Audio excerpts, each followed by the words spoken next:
Hey guys, it's Tellman and I am in Los Angeles right now. I'm at the W Hotel and I just got back from a little barefoot run. I had a pretty cool little story to tell you here. I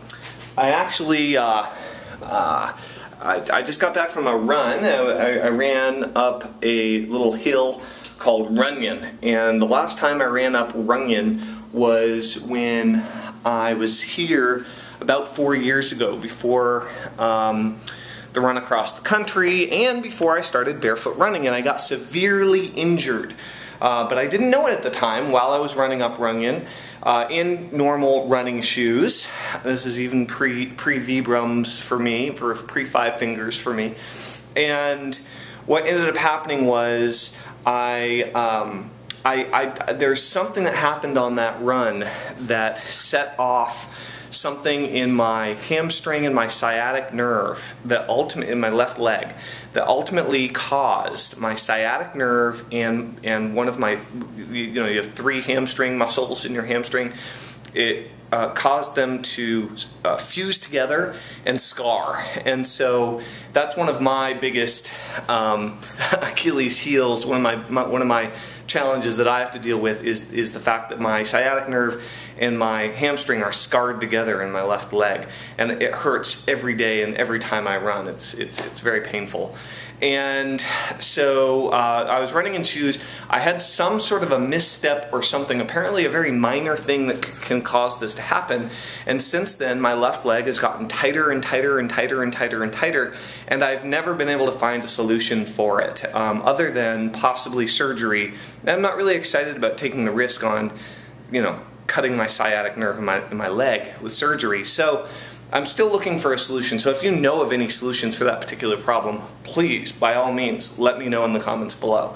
But the reason I'm saying this is because this is the first time I've been back in LA and had a chance to go run up Runyon. So I ran from the hotel to Runyon, met a guy on the way there who was running in Five Fingers, and we ran together.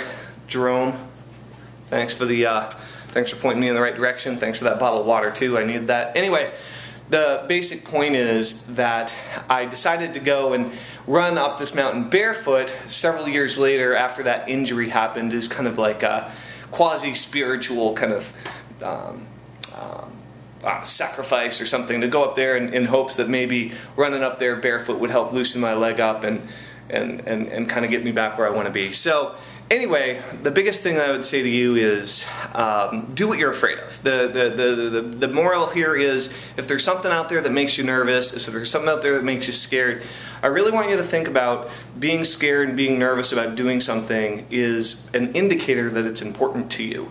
And I use nervousness as a compass to help me decide in my life where I should be going, not what I should avoid doing. So I would love to hear about your experience with finding the things that you're afraid of, finding the things that scare the crap out of you, and using that as a navigational tool in your life to decide what the next things are that you should do, what are the big and the important moves that you should make in your life, and going toward what you're nervous and fearful of rather than away from it. It'll make you a stronger person, it'll certainly make you a better barefoot runner, and you will probably have a much more exhilarating, enjoyable life instead of running around constantly being in fear. So hopefully this is a good barefoot inspirational video for you guys. If you like it, please click the share buttons and the like buttons and the retweet buttons and the Google buttons like crazy to help spread the word about barefoot running. This is Tellman with howtorunbarefoot.com.